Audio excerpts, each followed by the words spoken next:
تو حضرت ابراہیم نصفی رحمۃ اللہ علیہ فرماتے ہیں اس خواب کے بعد میرا معمول بن گیا کہ جب بھی میں نبی علیہ الصلاۃ والسلام کا نام مبارک لیتا ہوں تو پورا درود پڑھتا ہوں صلی اللہ علیہ وآلہ وسلم۔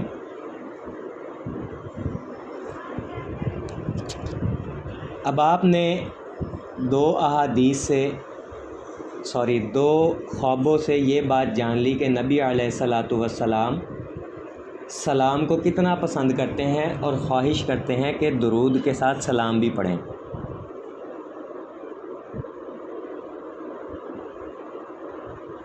تو اب آپ نے کرنا یہ ہے کہ وہ احباب جن کے ورد میں ایسا درود ہے جس میں سلام کا لفظ نہیں آتا، جیسے صلی اللہ علی محمد، یا اور بھی بہت سے درود ہیں، صلی علی محمد، اللہم صلی علی محمد وآل محمد، اسی طرح اور بھی بہت سے درود ہیں جس میں سلام کا ذکر نہیں آتا۔ تو آپ احباب اس طرح کیا کریں کہ جب بھی اپنا دیکھیں، بغیر سلام کے درود پڑھنا منع نہیں ہے، لیکن درود کے ساتھ سلام پڑھنا بڑا ضروری ہے۔ آپ نے درود پڑھا بغیر سلام کے کوئی حرج نہیں ہے، لیکن اب آپ کوشش کریں کہ سلام والی تسبیح بھی ایک پڑھ لیں۔ اس کا طریقہ کار یہ ہے کہ جو درود آپ کے ورد میں ہے اور اس میں سلام نہیں ہے، تو آپ ایسا کریں کہ جب آپ درود پڑھنا شروع کریں تو الصلاۃ والسلام علیک یا رسول اللہ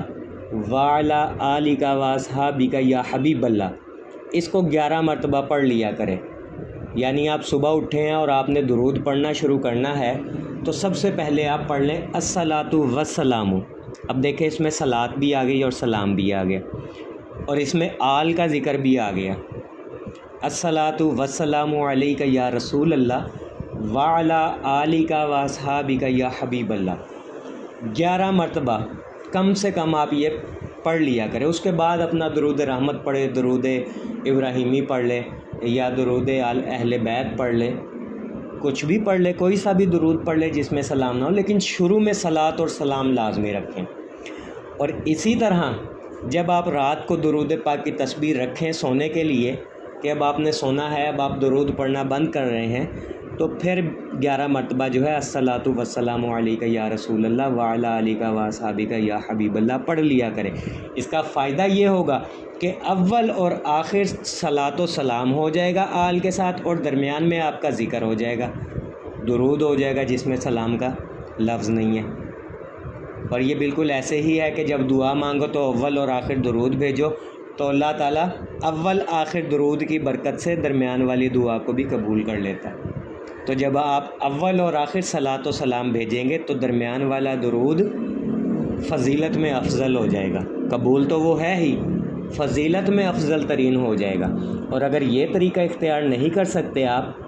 تو پھر ایسا کریں کہ دن بھر آپ اپنا جو بھی درود پڑھ رہے ہیں بغیر سلام کے وہ آپ پڑھیں، لیکن رات کو سوتے وقت ایک تسبیح سلام کی لازمی پڑھ لیا کریں۔ اس میں چاہے آپ التحیات پڑھ لیں یا چاہے یوں کہہ لیا کریں السلام علیک یا رسول اللہ، یہ بھی آپ ایک تسبیح پڑھ سکتے ہیں، السلام علیک یا رسول اللہ صلی اللہ علیہ وآلہ وسلم، السلام علیک یا رسول اللہ، اس طرح ایک تسبیح آپ پڑھ سکتے ہیں رات کو سوتے وقت۔ تو یہ 2 طریقے ہیں، اس میں آپ نے پریشان نہیں ہونا کہ درود میں اگر سلام نہ ہو تو وہ قبول نہیں ہے، ایسی بات نہیں ہے، درود پھر بھی قبول ہے اگر آپ سلام کے ساتھ نہیں پڑھیں گے، لیکن آپ نے کوشش یہ کرنی ہے کہ اگر آپ کا درود بغیر سلام کے ہے تو اول آخر صلاۃ و سلام اکٹھا پڑھ لیا کریں، یا دن رات میں ایک تسبیح سلام کی لازمی پڑھ لیا کریں۔ اس سے آپ کو وہی فوائد حاصل ہوں گے جو درود و سلام اکٹھا پڑھنے سے ہوتے ہیں۔ پریشان ہونے والی اس میں کوئی بات نہیں ہے، صرف سمجھنے والی بات ہے، اور امید ہے آپ کو ساری بات سمجھ بھی آ گئی ہوگی۔ اور ان لوگوں کو بھی جو آپ کو یہ کہے نا کہ بغیر سلام کے درود قبول نہیں ہے، تو ان لوگوں کو بھی یہ بات بتائیں کہ درود کے موضوع پر بہت سی احادیث ہے جس میں سلام کا ذکر ہی نہیں کیا گیا۔ مفہوم یہ ہے کہ جو شخص 1 مرتبہ درود پڑھتا ہے اللہ اس پہ 10 مرتبہ رحمتیں بھیجتے ہیں، اب ہونا تو یہ چاہیے تھا، یہاں ذکر ہوتا کہ ایک مرتبہ درود و سلام پڑھتا ہے، اللہ اس مرتبہ 10 مرتبہ رحمتیں بھیجتے ہیں، جبکہ الگ الگ فائدے گنوائے گئے حدیث مبارکہ میں کہ جو ایک مرتبہ درود پڑھے گا اس پہ 10 رحمتیں نازل ہوں گی، اور جو ایک مرتبہ سلام پڑھے گا اس پہ 10 مرتبہ سلامتی نازل ہوگی۔ یعنی ہم اس کو اکٹھا بھی پڑھ سکتے ہیں، اور الگ الگ پڑھیں گے تو ہمیں الگ الگ ثواب ملے گا۔ تو آپ ان لوگوں کو بتا دیا کریں احادیث، یہ آپ کو یہ احادیث اس لیے سناتا ہوں تاکہ آپ انہیں لکھ لیں اور یاد کر لیں، اور آگے لوگوں کو بتانے والے بن جائیں، جواب دینے والے بن جائیں، ورنہ بہت سے لوگ آپ کو تنگ کریں گے، آپ کو بھڑکائیں گے بھٹکائیں گے کہ یہ تم غلط کر رہے ہو، اور شیطان تو پہلے ہی اس امید پر بیٹھا ہوتا ہے کہ اس کے دل میں کسی طرح وسوسہ ڈال دوں اور یہ درود پڑھنا چھوڑ دے۔ جب تک آپ سیکھیں گے نہیں، آپ کے گمراہ ہونے کے چانس زیادہ ہوں گے، اور جب سیکھ جائیں گے تو آپ کا یقین اور ایمان کامل ہو جائے گا اور آپ لوگوں کو سکھانے والے بن جائیں گے۔ دعا گو ہوں کہ اللہ پاک ہم سب کو کثرت سے درود شریف پڑھنے، پڑھوانے، لکھنے، لکھوانے اور اس کی اشاعت و تبلیغ کرنے والا بنائے۔ صلی اللہ علی محمد، صلی اللہ علی محمد، صلی اللہ علی محمد۔ السلام علیکم۔